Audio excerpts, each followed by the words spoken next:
Harley Davidson, the FX GTS Sport Glide.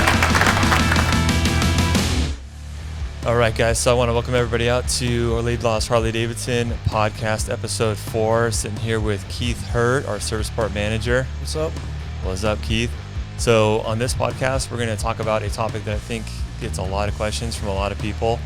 And so we want to try to clear this up as much as possible and give you guys as much information as possible so you can make kind of an educated decision when you're doing performance parts and exhaust. So yeah, that is the topic today. You know, everything from exhaust to performance parts, aftermarket, Screamin Eagle, the warranty implications of that, and maybe the CARB and EPA implications of that as well, and just educating people on how to make the best decision from the standpoint of a consumer on, you know, the risk versus reward on all these things, and if you don't want any risk at all, you know, how to navigate that as well. So and there's been a lot of negative chatter over the internet, I think, in the past year, especially with the exhaust situation and tuners. And so we kind of want to tackle that a little bit as well, just because I think there's just a ton of bad information out there among a lot of people. And I read a lot of stuff online, and yeah, just a lot of bad information out there. So hopefully we can clear that up, and so people are really knowledgeable on the facts out there. So I think we're going to jump in with warranty first. And, you know, obviously Keith spent the majority of his life, you know, working in the service department, so he kind of knows the ins and outs of claims, warranty, and really all the fine, minute detail of all that stuff. Yeah, so like Matt said, we're going to cover, you know, we thought we'd start off with our series on performance parts and start off talking about warranty and tuners, since that's a hot topic. And I went back and reviewed some of the comments on some of the earlier podcasts to see some specific questions. But then we're going to cover like stage 1 performance in this one, and then going forward, we'll cover stage 2, 3, and 4, and whatever anybody wants to talk about.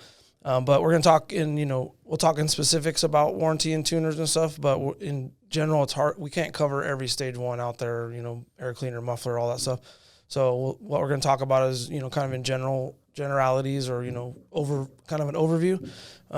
If people have specific questions about things, they can, you know, more than welcome to shoot me an email or throw up a comment or whatever, and we'll try to address those as they come. So, you know, first of all, starting out, you know, just getting into this, you know, again, I said this before, this is important.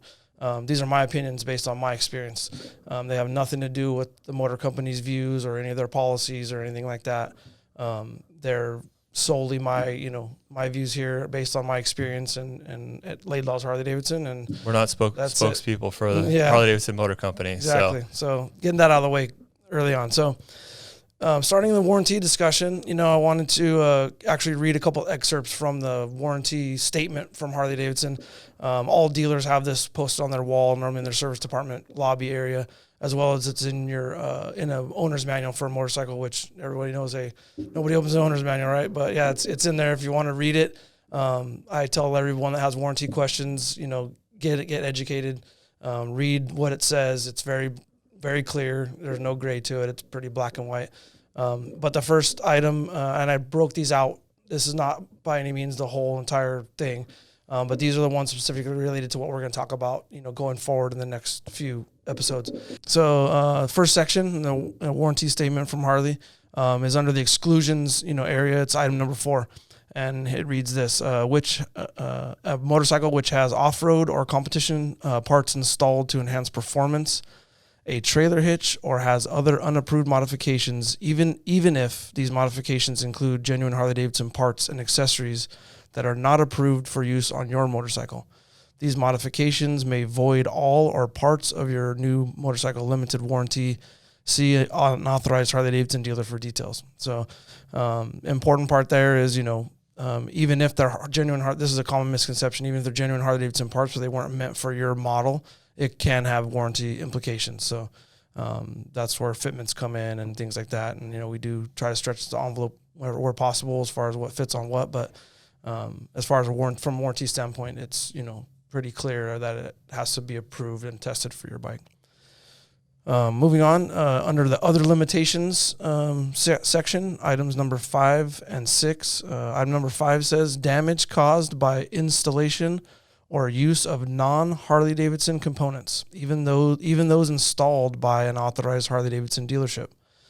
that cause a Harley-Davidson part to fail. Examples include, but are not limited to, performance-enhancing powertrain components or software, exhaust systems, trailer hitches, non-approved tires, lowering kits, handlebars, and add-ons connected to the factory electrical system. And item number 6, United States customers, defects or damage impacting the functionality of powertrain components in a motorcycle that has been tuned using a tuner or a calibration that was not covered by California ARB executive order or otherwise approved by EPA. So we're going to get into this one deep in a little bit here. But they're basically, that's a statement for United States customers specifically, talking about the California Resources Board, or CARB. We'll use that acronym quite a bit today. But so I think just what you've said so far, parts that are aftermarket that Harley Davidson had no part in designing, if you introduce those on your bike, you're going to see negative warranty implications there. And the comment I see so often from people is, wow, these parts are really good that I'm installing. XYZ aftermarket company has been doing it for a long time, and a lot of people would try to argue that maybe they do it better than Harley Davidson, which maybe they do, maybe they don't. I'm not going to go there, but they say, well, these parts are so good, why would Harley Davidson void the warranty when I put this great aftermarket part on my bike? And I think the bottom line is whether it's good or not, Harley Davidson didn't design it. Correct. There's no reason why they should pay for a failure based on somebody else's product. Yeah, exactly. That I got a lot of stories about that, and we can talk about one in a little bit. But there are instances like that where the aftermarket part is superior or performs better than the Harley Davidson part. But again, Harley Davidson didn't test it. They don't advocate it. They're not responsible for it or anything that's connected to it in that manner. It's not their part. They certify their part, and in my experience, they do back that statement up. They do stand behind their products, and when needed, they out of policy stuff, they adjust it and try to make it right, and do everything they can to make it right. But they have to trust the dealership and trust the people that they're talking to, that they're doing the right thing also. So but that's a good point, Matt. And just that's kind of try to amplify that even though a part's installed by a Harley Davidson dealership, that doesn't make it a Harley Davidson warrantyable part, even on your new bike. That's a good point, because I think sometimes people, especially that are maybe new to the motorcycle world, they come in, they buy parts, maybe they're not genuine Harley Davidson parts, and they get those installed on their bike. Yeah. They don't understand that, hey, this isn't actually a Harley part. And another point I wanted to make too is, regardless of how good an aftermarket part may be, if it doesn't work in harmony with the other Harley Davidson parts on the bike, well, that's not a good thing. That's potentially a bad thing. Yeah. So it doesn't matter how high quality that part is, if it doesn't work properly in harmony with the other parts, and it causes those other parts to fail, well, then that's a problem that, quite frankly, Harley is not, responsible for. And, I don't want to make this podcast all about, trying to defend Harley and their decisions. Yeah. Because quite frankly, I'll say this right off the bat, we just working back there, and you give me your opinion on this, Keith. I feel like Harley Davidson usually gives a tie to the customer almost every time. I mean, they want people on Harley Davidsons to be happy. Right. And if it means them, covering a warranty claim when there's a tie, usually the tie goes to the runner. And it's usually just these, it's usually pretty obvious that, hey, this part that was introduced to the bike caused a mechanical failure, and hey, we're not gonna cover that. And I feel like so many times people think that, well, Harley Davidson's trying to save a buck, and so they're going to deny as many claims as possible, when really that's just not the frame, the mindset or the frame of mind that they're in. No, there's two perspectives to it. One is like, it's them against me, type of thing, which it's not. That's not how it really is. It's you're their customer, and they're going to do everything they can to, make you happy, but it has to be framed in a set of rules that's mutually agreeable, I guess you would call it, or that's fair. It's not fair to them, to any company, whether it's Harley or any, consumer, retail product out there, that they're responsible for anything that you choose to do to your motorcycle or whatever you're talking about.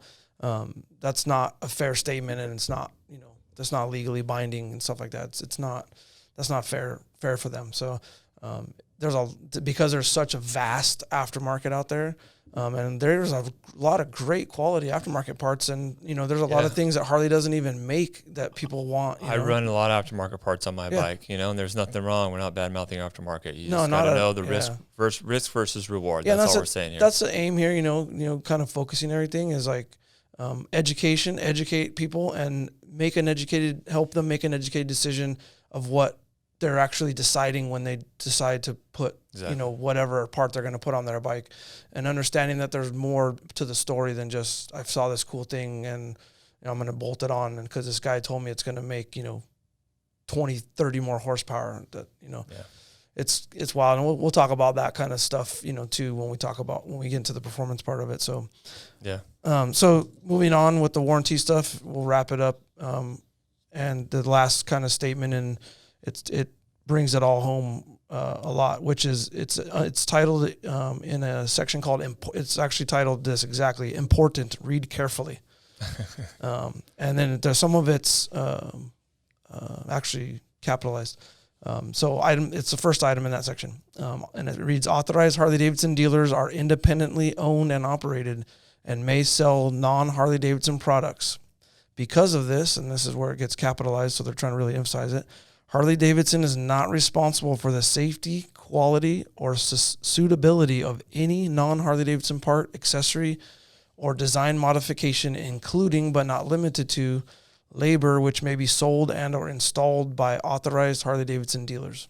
So that's pretty clear. Like, that brings it all together at the end, kind of in the important read carefully statement. So and that's in the owner's manual, right? Yeah, that's in the owner's manual. Yeah, another thing that I think that was important that you said there was labor as well. A lot of times we get these guys that buy parts, they put it on at home, which nothing against that. That's part of the enjoyment of riding a Harley Davidson and Harley Davidson ownership. But you install it wrong, Harley's not going to cover it. That's an important point too, to make a distinction between. So like Harley has their chrome or custom coverage, policies and stuff like that. So anything that a dealership installs on your motorcycle from the purchase date to up to 60 days afterwards is covered for the term of the vehicle warranty for 2 years, right?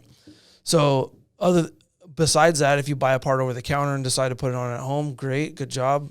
Read the instructions, like I previously said in a podcast before this. But understand that it's covered for 1 year from the date of purchase. So if you buy an air cleaner kit or whatever today, and you wait till next month to put it on, it's not when you put it on; it's when you bought it.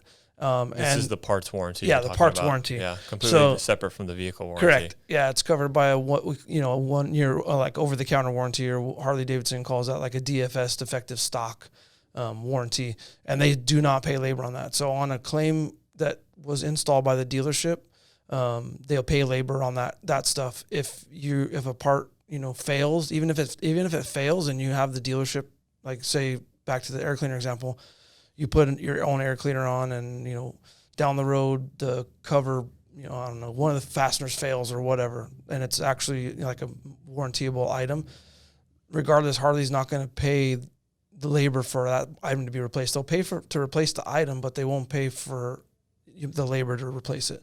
Yeah, they're not going to warranty your labor, correct, but they will warranty Harley Davidson trained technicians' labor. Yeah, and again, it's only 1 year, and so it's like 365 days from the date of purchase. Where with the custom coverage, stuff, it's the whole like 2 year, unlimited mileage warranty that all of the bikes have. So yeah, so I think it's important to kind of clear that out for a second. So Harley Davidson has what's called custom coverage, where any genuine Harley part that you buy and get installed at the dealership within the first 60 days of your motorcycle ownership will be 100% covered, labor, parts, everything, for the duration of your warranty, which is 2 years, unless you extend your warranty, correct, which you can extend your warranty by up to an additional 5 years for a total of 7.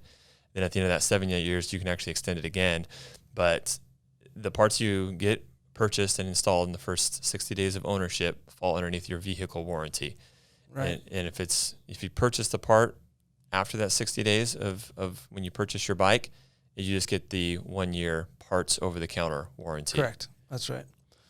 So yeah, I mean, I wanted to share one horror story there, and we were talking about air cleaners because that's a big bulk of the stage one, but I shared this story with Matt yesterday, which is worth mentioning. So we had a customer a couple years back come in, and he had actually had a Harley Davidson stage one air cleaner on his brand new bike, still under warranty, but he had chosen to install an aftermarket cover. So this particular one was styled as a U.S. Marine Corps, like, billet cover, and it attached to the outside of the air cleaner. So when we came in contact with the bike, it came in as like it will not start. And so the battery was dead and blah, blah, blah. So we went through our, process of charging the battery and trying to diagnose what was wrong with the bike. So we realized right away the battery was charged up, but the bike you hit the start button, it was just a big metallic clunk, right?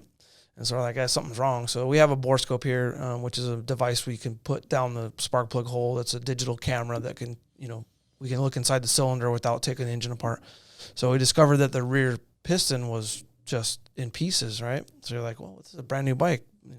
Nothing's really modified on it other than air cleaner and some mufflers. And what broke this piston? This doesn't happen. This is strange. Yeah. So we got further into it, took the cylinder head off, and realized that the stud that holds that aftermarket air cleaner cover on was ingested into the rear cylinder and destroyed the piston and locked up the engine.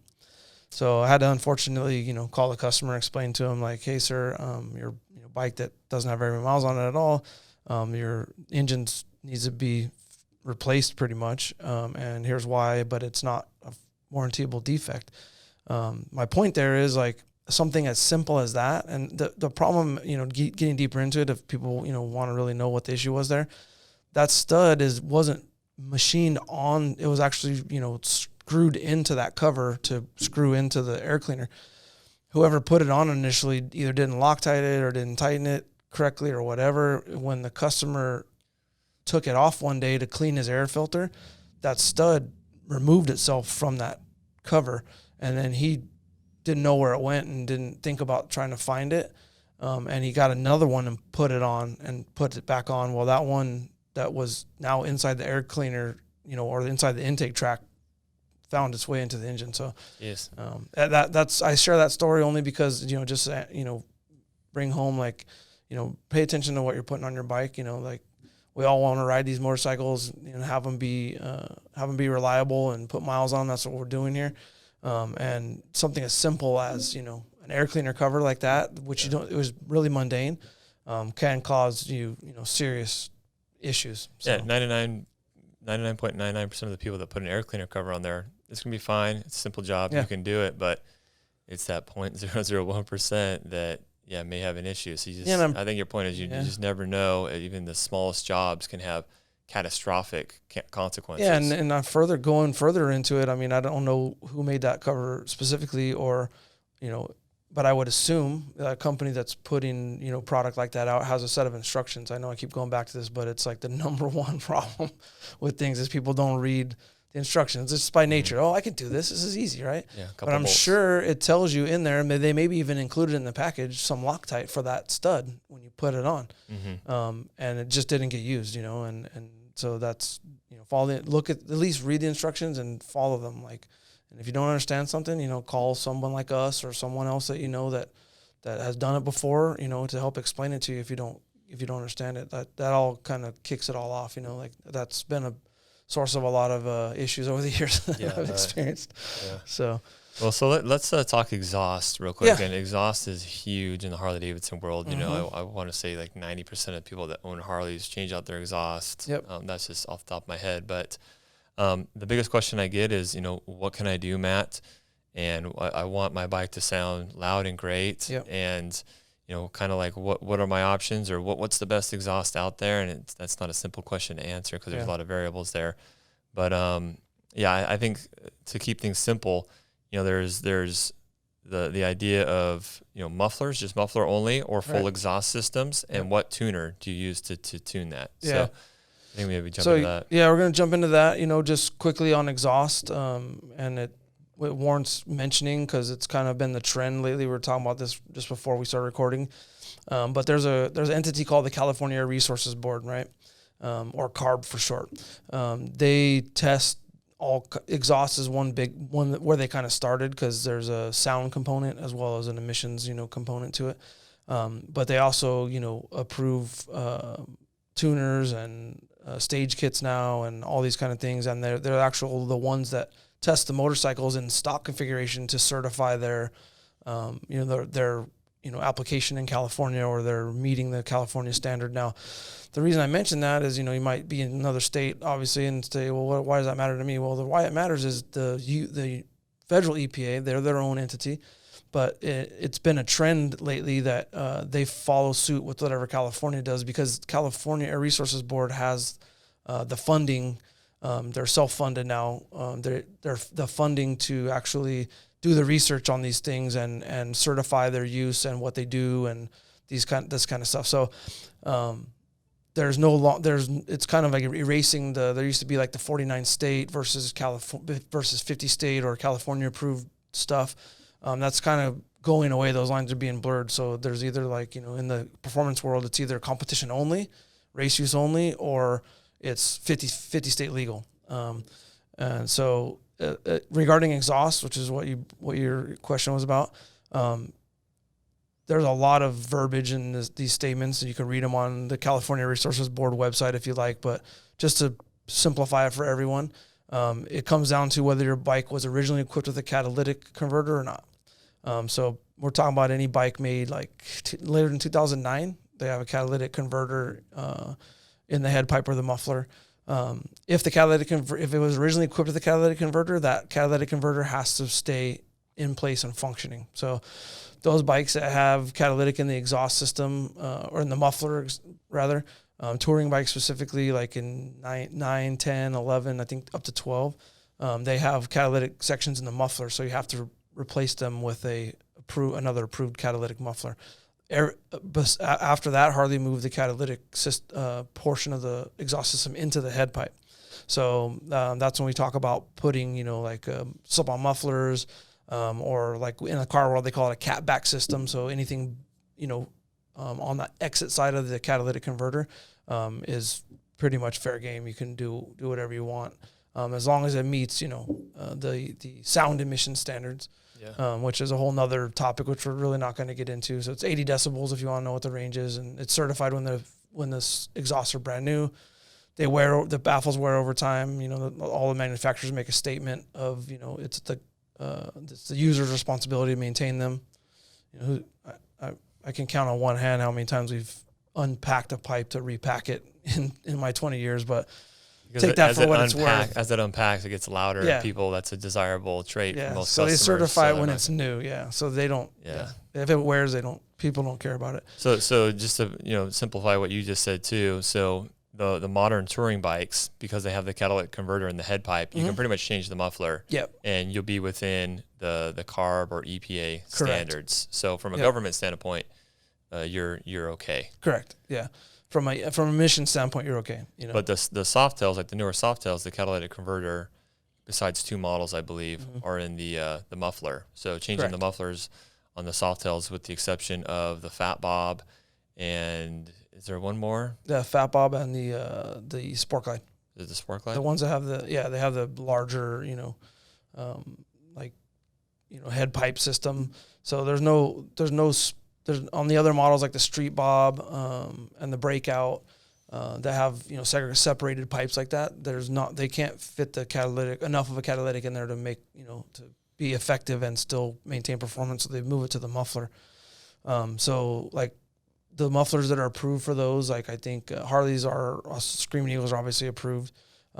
S&S has their Grand National muffler, I believe. That's for the Fat Bob, at least I know, and I believe the Street Bob's now too.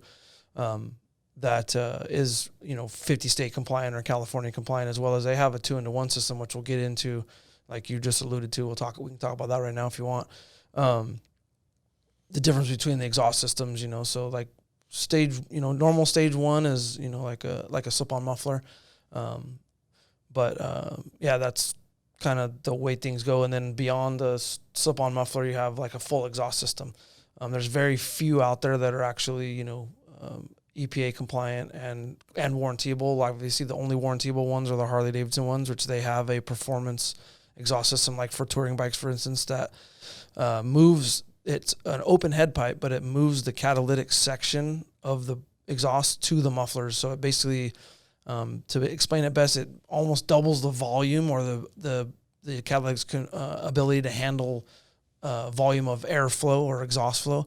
It increases the capability of the exhaust system, so it no longer becomes a restriction. It's now still works like it's supposed to by EPA standards, but it can process more volume of air, if that makes sense. Yeah, and so, that's the Screamin Eagle full exhaust system. Screamin Eagle performance exhaust system, as well as the SNS 2-into-1 system.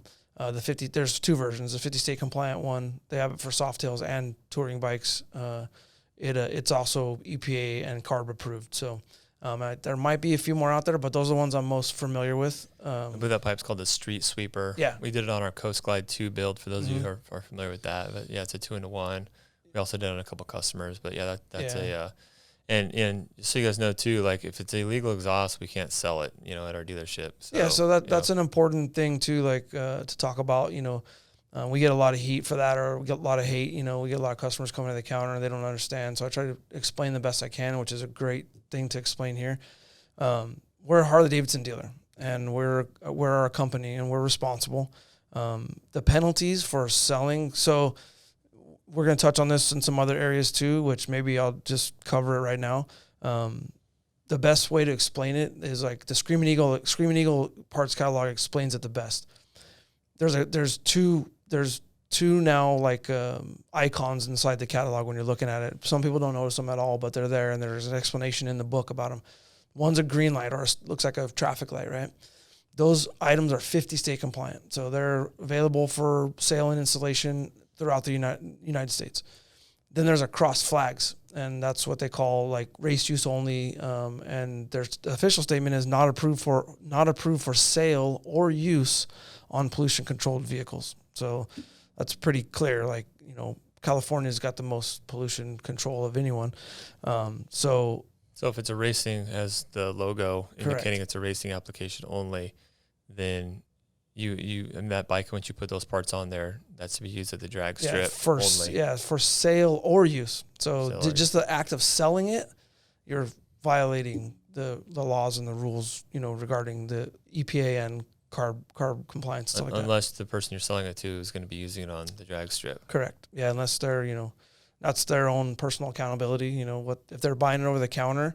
It's like, all right, well, we have to ask those questions. But back to like our own responsibility, like I have a responsibility in my position as the service manager to the ownership of the dealership to service our customers, but also keep us from these undue liabilities. I mean, the penalty last I read for like if you sell like one non-compliant part per incident, it's like $10,000. Like, and it goes beyond that. It's not just a company, but they can hold you personally accountable for that. Like if I was standing at the counter and some guy comes up and says, I want to buy this whatever non-compliant part, and I'm in California and I sell it, if it comes to it and they want to make an issue of it, they can come after the dealership and me personally for that.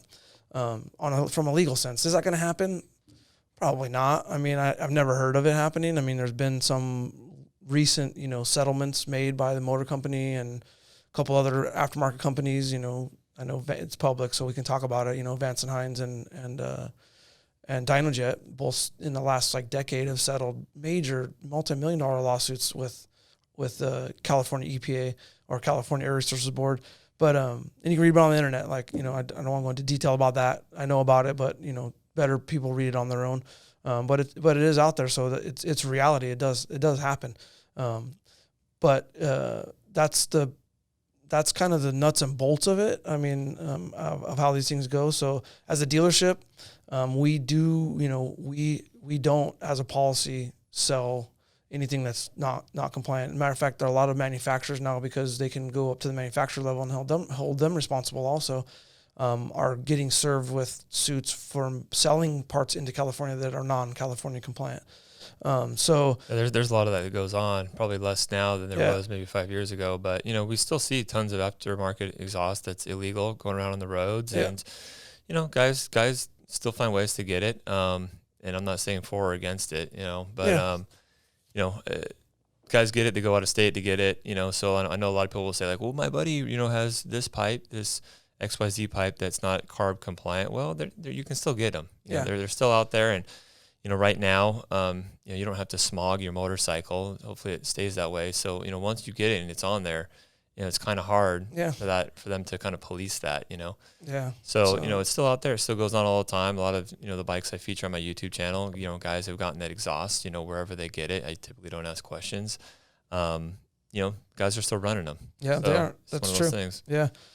Yeah. So, my point there is a lot of manufacturers are savvy to this now, and they won't sell you, if you're in California, even if you're a dealer, they won't even allow you to order or ship you parts that are non-compliant because they know they can be held accountable if it comes to it. So, just to explain, that's kind of explaining our position on it. We can't, as a dealership, get into that realm.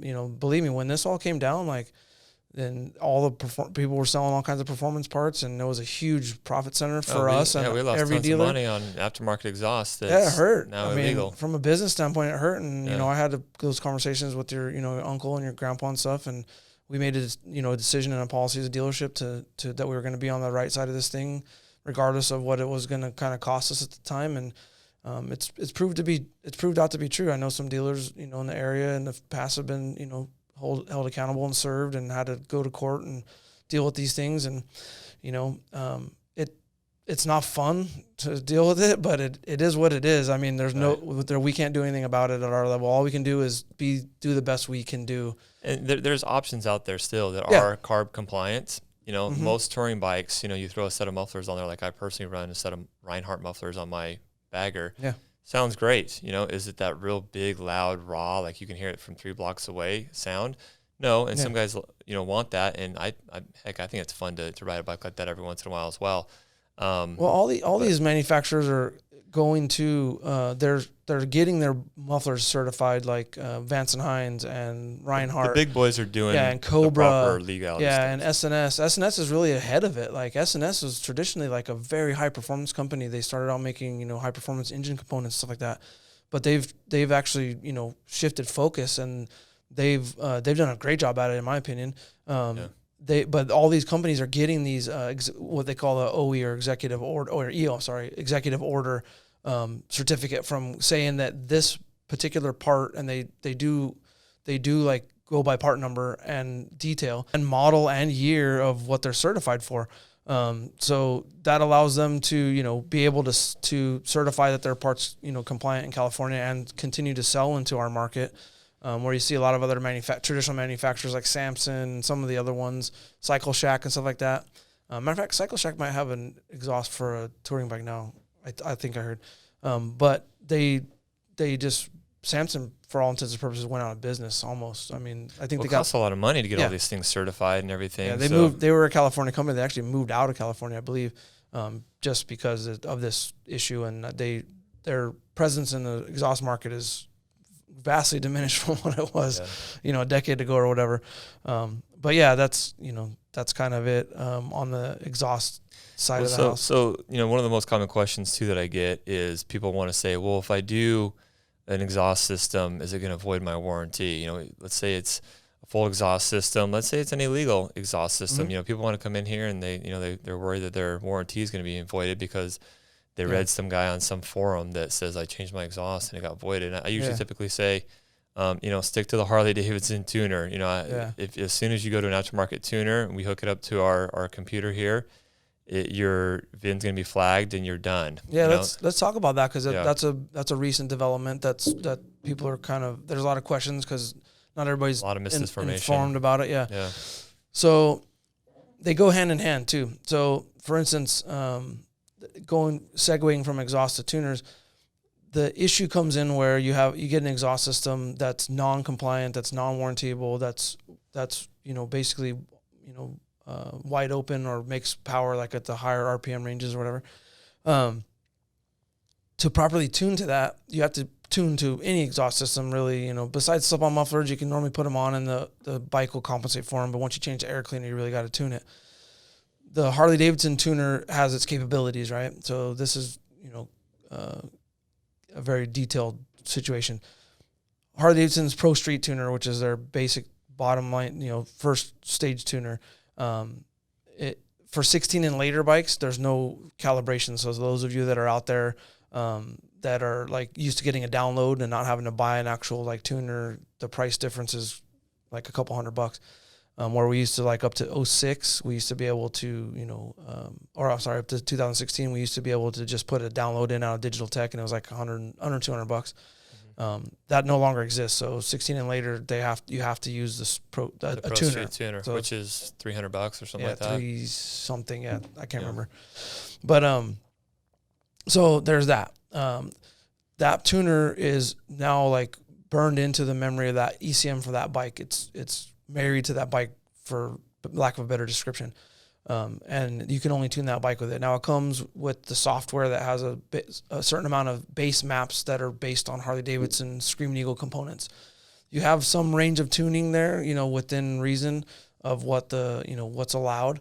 And generally speaking, it's about 4% from wherever the base map is. So it's basically a canned, people commonly refer to as a canned map. Right. Or what we call in our world like a base map.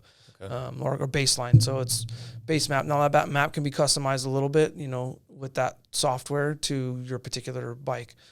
We can go into that too if you want to, but so you basically tell the computer, hey, this is a stage 1, here's the canned map. Okay, this is a stage 2 with the torque cam. This is the canned map for that. And I would say 98% of customers, that map is fine. It's great. It works for an air cleaner and mufflers.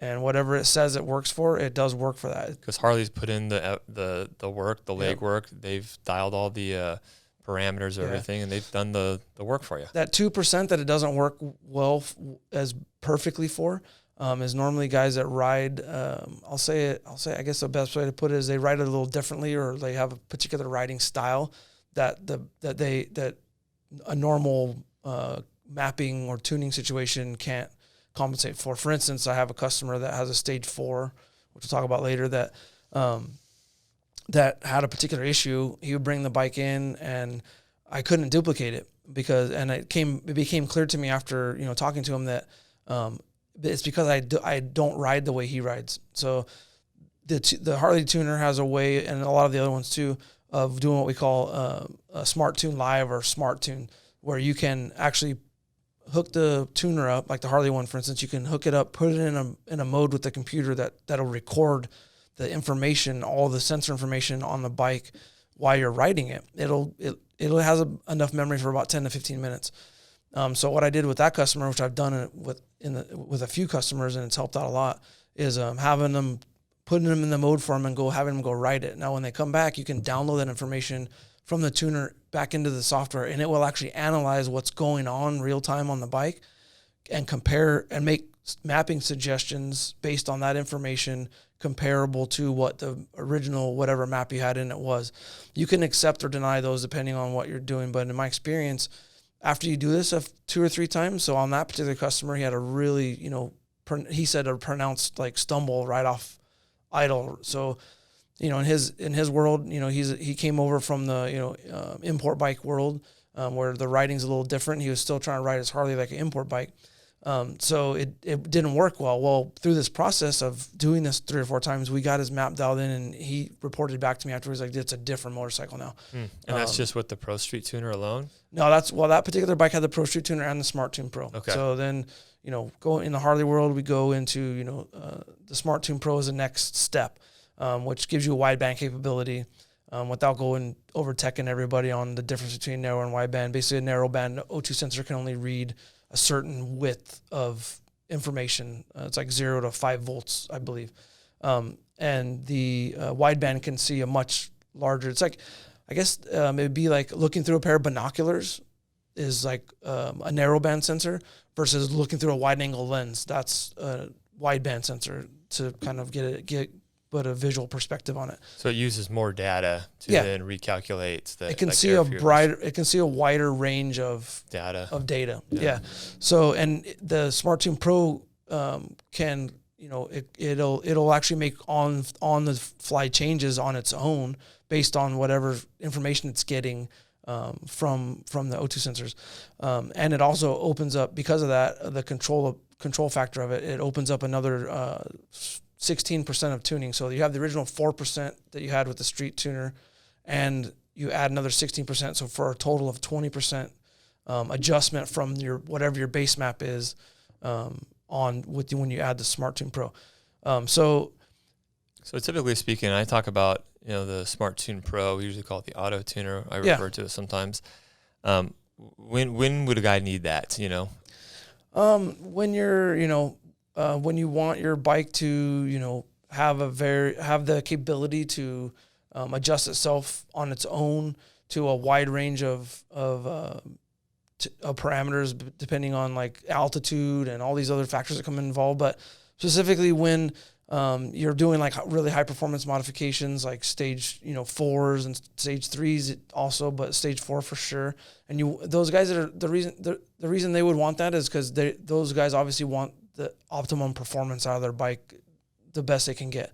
That's why they buck up and buy a stage 4 kit, because they want to make the most power. And they do make the most power, but that it's also the most reliable, the most rideable scenario is if the bike can actually or the ECM can actually make on the fly real-time changes. There's a lot of variables there. Gas quality is one of them, depending on where you get gas. If you don't get gas from the same station all the time, you're traveling around the country, different gas stations have different things.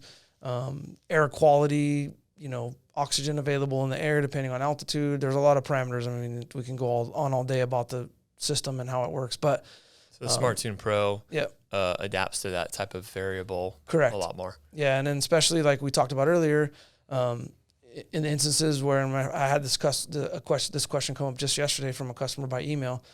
He was at his local dealer. He has a 2020 Lowrider S, and he's made this personal choice to put a other than Harley Davidson exhaust system on his bike. And his dealership was telling him that the Smart Tune Pro might not be able to compensate for the exhaust he was trying to run, which is a known exhaust to us. Like he had 3 exhausts, if I remember right. But we've seen them before, and they've worked with Smart Tune Pro. So that's another instance where you would for sure want to use that. Now, why you want to do that is you've chosen to use a non-Harley Davidson exhaust system. You've made that choice as a rider, as an owner of the motorcycle. That's fine.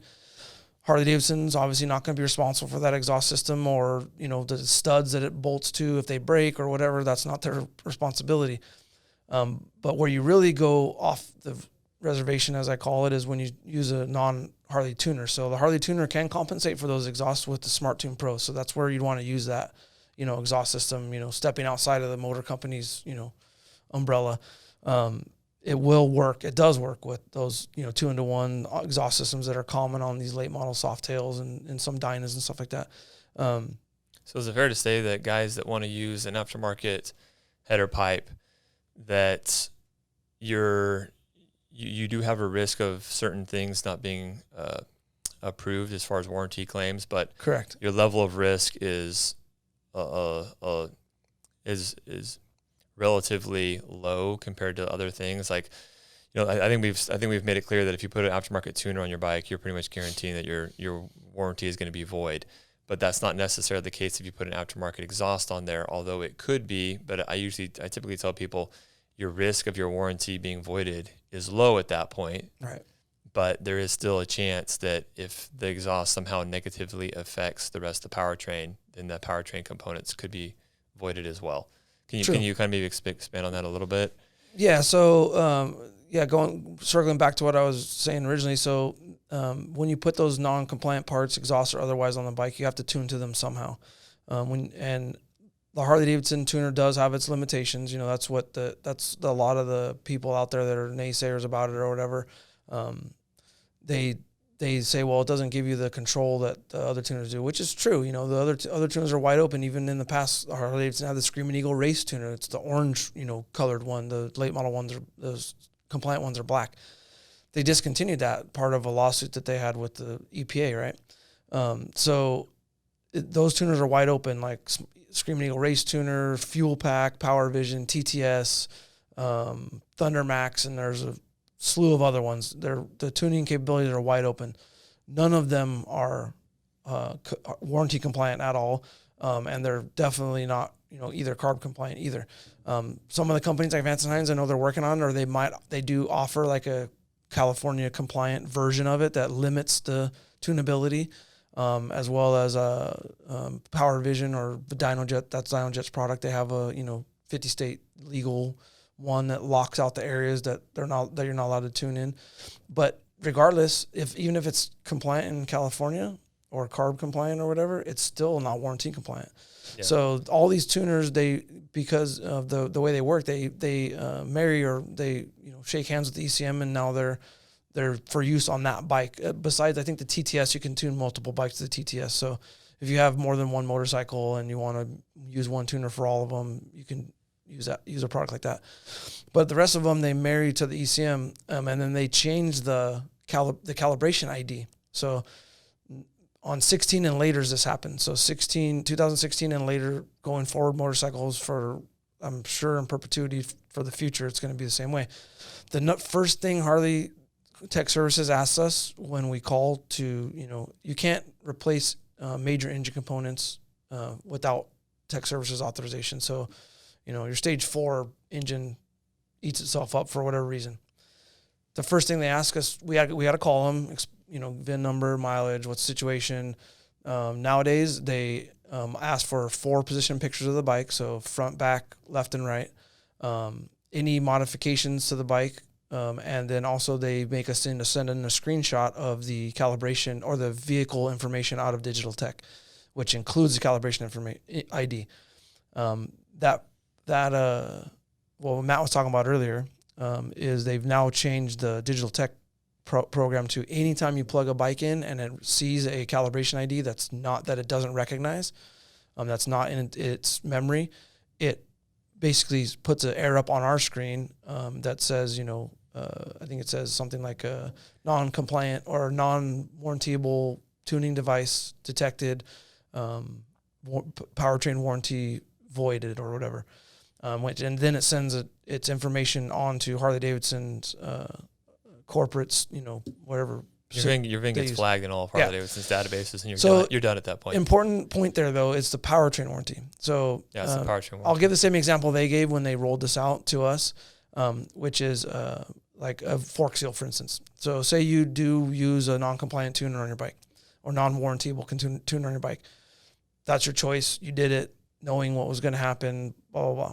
You plug it in, we plug it in, it sends a thing over. Now it voids your powertrain warranty, which powertrain means anything to do with the engine, transmission, primary, from the air cleaner to the exhaust system. It's arguably the most important part of the bike. That you want the most to be warranted. The most important and a good point, the most expensive part to repair.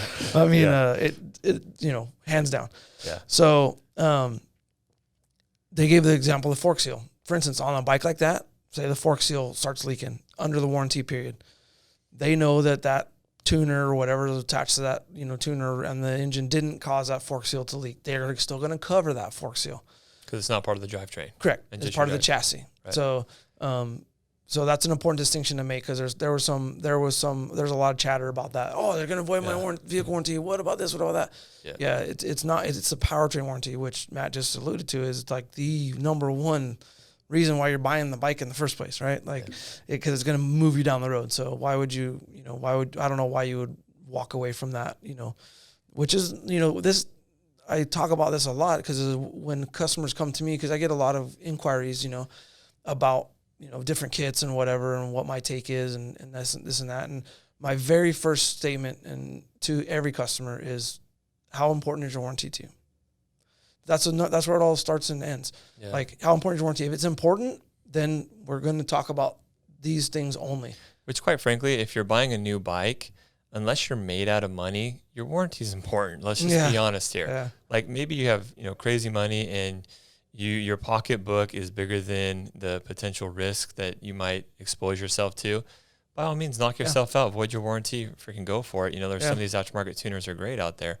But let's remember, too, that when you put an aftermarket tuner on there, you're literally changing how the computer functions your engine, you know? And so many people are like, oh, why is it Harley want to cover that?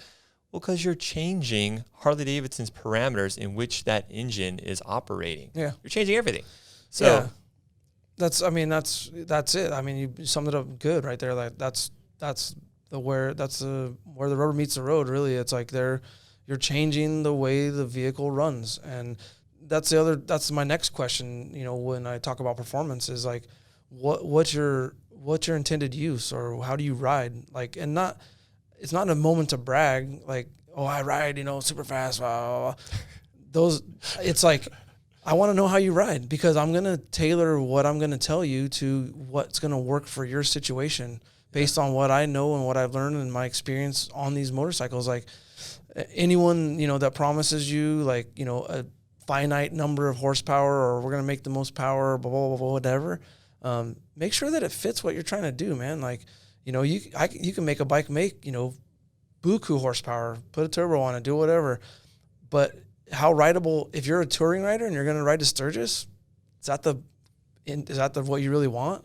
Like, you're going to burn up a bunch of gas and you're going to be stopping all the time, and the bike's going to get really hot, and it might not be fun for you. Like, unless you're riding at where that part's designed to perform. That's the second question I always have. Like, hey, what kind of riding do you do? What kind of bike do you have? What kind of riding do you do? And, what do you want to do, and what do you expect? And then we start talking about what works for your situation. And the third question is budget. I mean, so these parts are, the power that we talk about it in dollar per horsepower. The first 10% of dollar per horsepower is relatively inexpensive.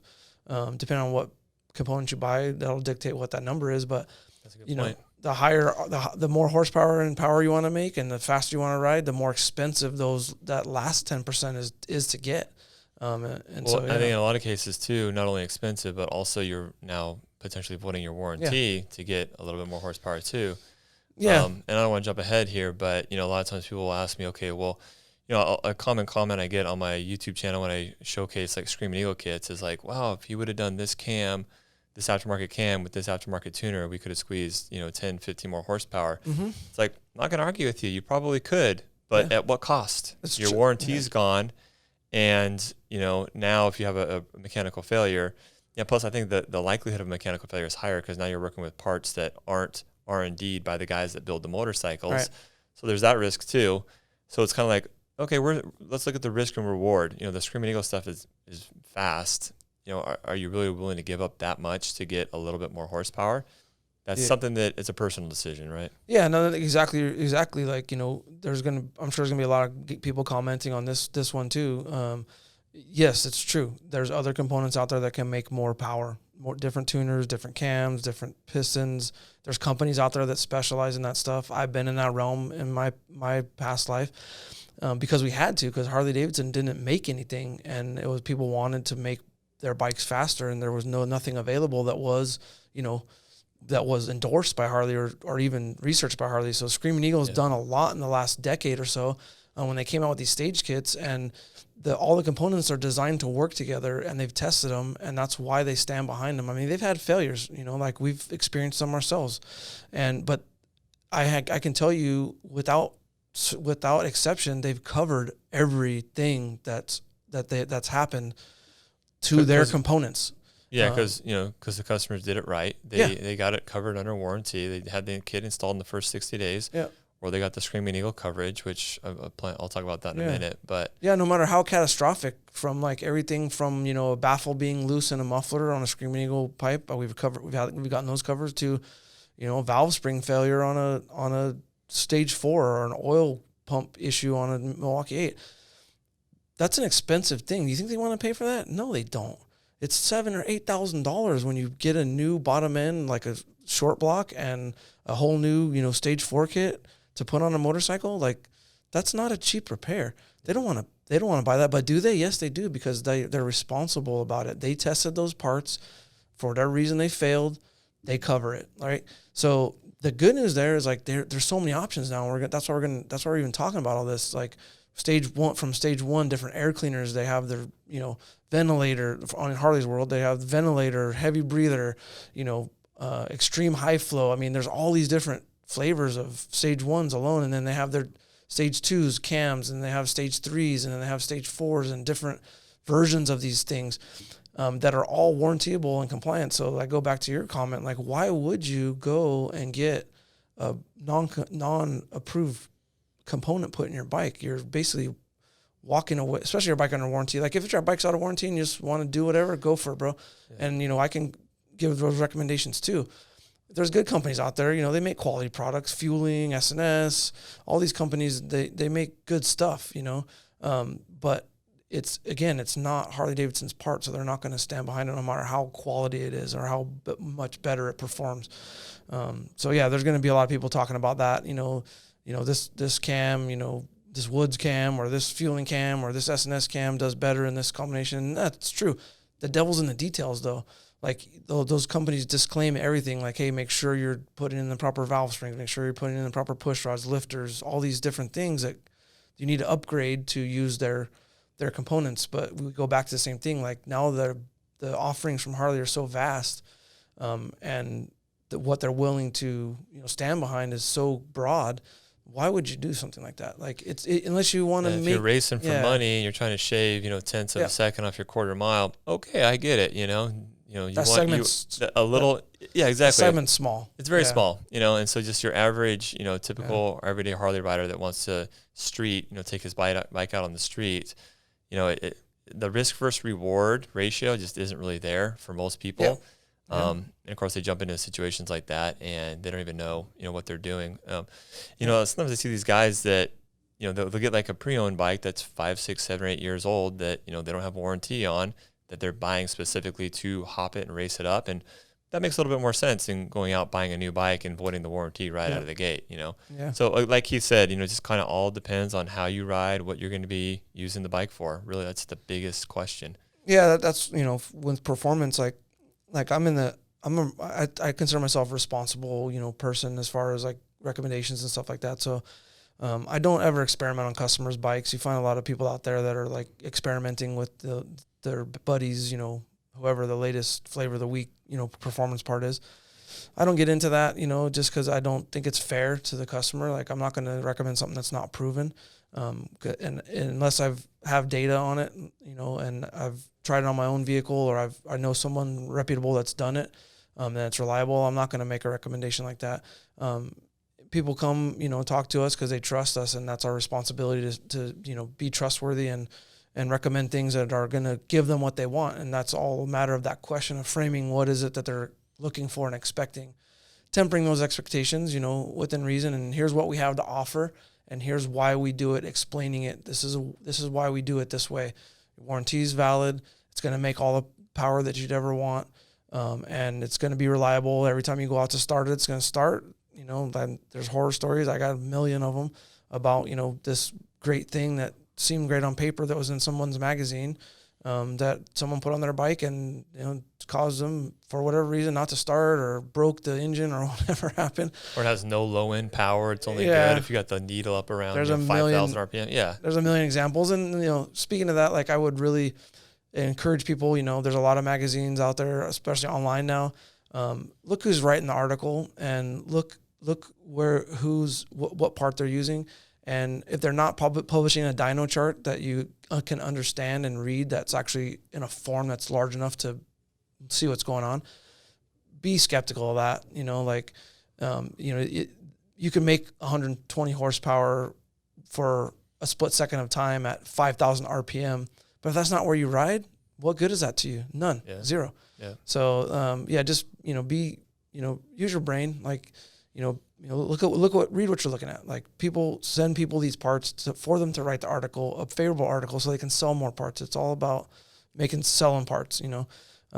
So that's my 2 cents on that subject. But yeah, it is what it is. But like if you're going to talk about performance, let's talk about it. Let's sit down. Let's have a discussion.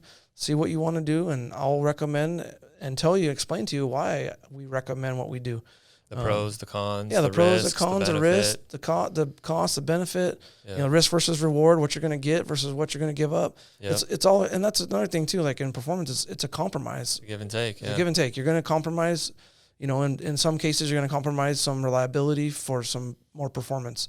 Now, there's a way to do that responsibly. There's a way to do it just throwing caution in the wind, and I don't give a damn, and I just want to be the guy that makes the most power on the block. All right, cool, man. Let's define those parameters and let's do it. But, you have to have that conversation. That's where it all starts. So yeah. So one of the reasons why we tackle this topic now, guys, and maybe I said this already, but we're going to, in future podcasts, we're really going to start diving deep into the stage 1 through 4 and kind of what that entails. Yeah, we'll hem up stage 1 right now real quick.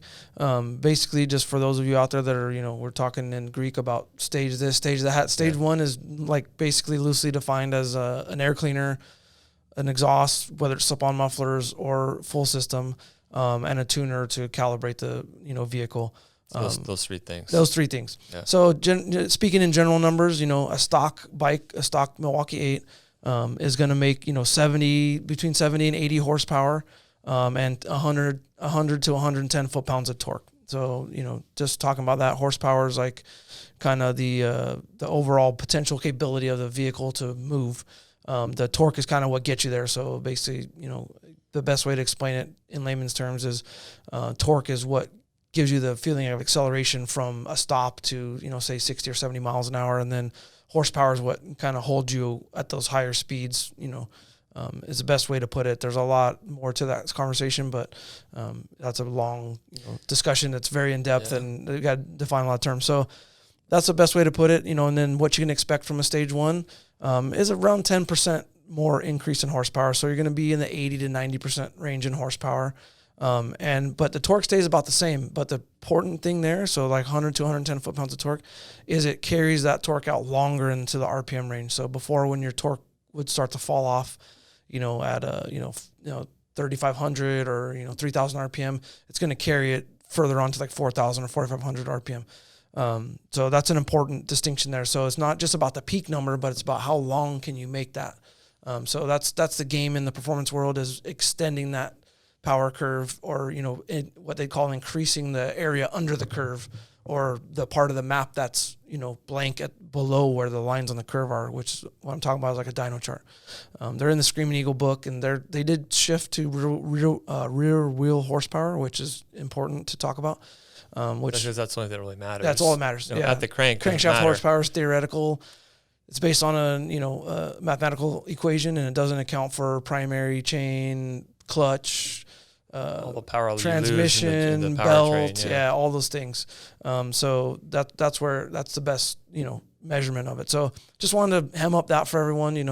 While we're talking about stage 1, we did sprinkle it in our previous conversation, but just so kind of more clearly define what it is and what we're talking about here, and then we're going to go forward like Matt was just talking about stage 2, which is generally camshaft addition to stage 1. And stage 3 is normally a larger bore, piston and cylinder, coupled with a different camshaft, using the stock cylinder heads and stuff. And then a stage 4 is, bigger cam even, normally higher compression pistons and, a more high performance cylinder head. Normally in Harley's world, coupled with also a higher flow throttle body and larger injectors. So there's kind of like going forward, I guess, framing what we're going to be talking about in the next few episodes. Is that's kind of it. So unless you got more on your list. No. Be expecting that, that content coming up here in the near future. And, of course, we're always going to be tying, warranty stuff into that as well. Just because I know warranty seems like a really hot topic lately. But, we've also got some really cool guests coming up here pretty soon as well. So we've got Jeff Holt from V-Twin Visionaries, huge figure in the V-Twin motorcycle world. That's going to be a great discussion, because I'm excited about that one very much. Jeff's been in the industry a long time. He's been like doing this. He's been in this game a long time, and he's been the previous editor of Hot Bike Magazine and stuff like that. And I never really knew him until recently, and he came in the dealership. He was with someone that was representing a tire company or something, but I recognized him right away, and we started talking, and we've talked subsequently. We worked on a couple projects with him. Cool guy, but he's got a lot of aftermarket experience, so it'll be a great conversation to have, because he's going to have a lot more to add to that. None better than him. Yeah, he's seen it and done it all.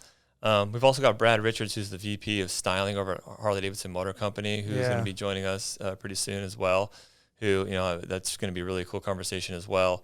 And then we've also got the Rusty Butcher, Mark, who's going to be coming on as well. So some pretty cool guests we've confirmed for the future. Yeah. So I'm really excited about, where the podcast is going and some of the future guests we have. Yeah. But I'll be looking for that stuff in the future here, guys. And thanks a lot for listening as always. And for sure, feel free to leave your comments below. Keith and I usually try to read all of them and try to tailor our comments and our topics around what you guys want to hear about. So keep those comments coming. And I just encourage everyone, reach out, put up a comment, send an email, whatever. I've actually recently had a lot of contact with a lot of customers from all over the world. Matter of fact, I'm working on a project right now with the guy I promised I'd give him a shout out, Brent Vesey in New Zealand. I see you, man. And we're doing a Vikla project together at a distance. The availability of parts in New Zealand is not what it is here. And he saw your Vikla video and he liked that style of bike. He's got a 06 Deluxe, I believe. So we've been going back and forth, but we're working on some cool projects here in the shop, which we're hoping to highlight. A couple customers, Jed Smith and all these guys I've been talking to that saw these videos and stuff. And it's like, hey man, I want you to help me with my bike. And it's been fun for me, but you send out an email, I try to look at the comments at least for the next few days when we put the podcast up, to kind of like tailor what we're going to do going forward. But yeah, for sure. Like Matt said, reach out, contact us. You got questions, you want to discuss, stuff, get at us. We're on there on YouTube. We're on Instagram, we're on email, however you want to get a hold of us. Just reach out and we'll do the best we can to answer your questions and respond. So thanks for listening and tune in the future, man. I got some cool stuff coming up. Yeah, right on. Take it easy, guys. All right, see ya.